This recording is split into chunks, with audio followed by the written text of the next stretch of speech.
How would you feel if your greatest memory was suddenly taken away from you? You try to think back to the year that your son graduated, and you draw a blank. What about that amazing vacation you took last summer? Oh yeah, you forgot. You look for your keys, and after 15 minutes, you finally find them by the door. Why didn't you remember that? You always put them there. These events are everyday occurrences for the millions of people who live with the Alzheimer's disease. As someone who knows many people with this disease, I have some experience with how horrific it can be. I have also spent numerous hours researching the topic and have helped raise awareness for this terrible disease. With these facts in mind, I feel I have the knowledge to inform you about Alzheimer's. I will discuss what Alzheimer's is, who is affected by it, and how it changes the lives of those who have it. I will also discuss what is being done around the world in order to create a life without Alzheimer's. I will first discuss the dynamics of the disease. According to the Alzheimer's Association, Alzheimer's is a type of dementia that causes problems with memory, thinking, and behavior. Essentially, Alzheimer's prevents someone from remembering the most basic of facts and tasks. Essentially, you would forget things such as your name, your children's name, when your children was born, or even your own age. This is due to cells losing their ability to do their jobs and eventually die. This death causes irreversible changes to the brain structure. A recent study posted in the National Center for Biotechnology Information estimates that about 5.4 million Americans suffer from this disease. An even scarier thought is the fact that this disease is spreading rapidly. Every 66 seconds, a new person develops Alzheimer's.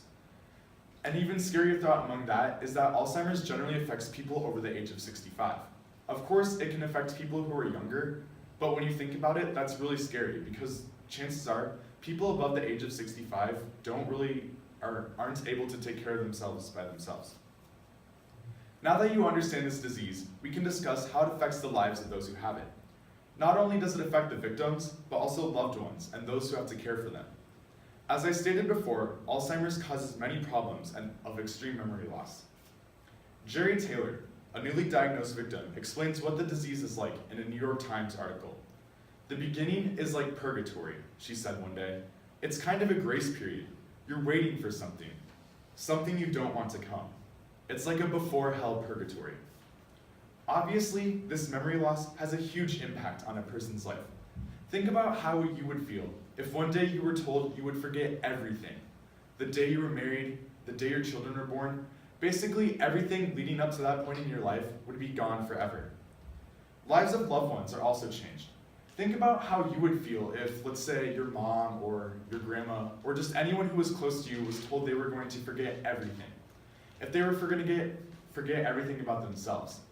Even more painful, how would you feel if you were told they were going to forget you? The Caregiver Alliance explains Alzheimer's as a family disease as it greatly impacts all parties involved, specifically family members of a patient who have to watch their loved ones suffer. However, some of the greatest hardships lies in the lives within the caregivers.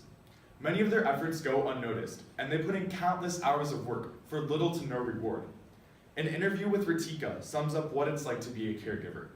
Being cooped up with an 80-plus-year-old uncommunicative man as a companion with no end in sight sometimes makes my resentment surge. But on most days, I try to see the plus points and go with those. I think this quote accurately encompasses what it means to be a caregiver, especially for someone who probably doesn't even realize that they need your help. Although Alzheimer's has horrific symptoms and effects, there are several things that are being done to put an end to this horrible disease.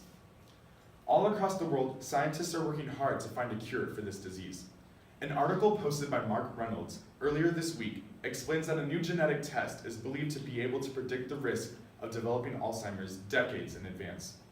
Identifying individuals at risk for developing Alzheimer's disease is of utmost importance for potential preventative and therapeutic strategies. Essentially, this means that we can now detect signs of Alzheimer's earlier than we ever could before. This could potentially lead to new cures or just way to help people who have it. The Alzheimer's Association has also stated that studies like this are beginning to move to the forefront of medical research, which should greatly increase the chances of finding a cure. Ordinary people can also do their part to raise awareness for this disease. Earlier this year, I attended a walk to end Alzheimer's. While at this walk, I was given this flower. Now, this may seem kind of cheesy, but this flower was given to me to commemorate the life of someone who had lost their life to Alzheimer's. And then eventually, everyone at that walk was given a flower, and they were able to plant their flower like that. And I just think it was kind of amazing to see how everyone could come together to try to put an end to this disease. Movements like this are taking place all over the world, and it's amazing to see so many people uniting for the same cause. As you can see, there are many complications that come from the Alzheimer's disease, which will hopefully be put to an end in the near future. Today I have discussed what Alzheimer's is, how it affects people, and how it may be stopped in the future. As I stated earlier, Alzheimer's is a terrible disease that causes people to not only lose their memories, but themselves. As I have described to you today, Alzheimer's is a disease that affects millions of people all over the world. It is a treacherous disease that slowly makes a person forget every aspect of themselves. However, there is a beacon of hope as we move closer to a cure for this disease. We remember their love when they can no longer remember. Thank you.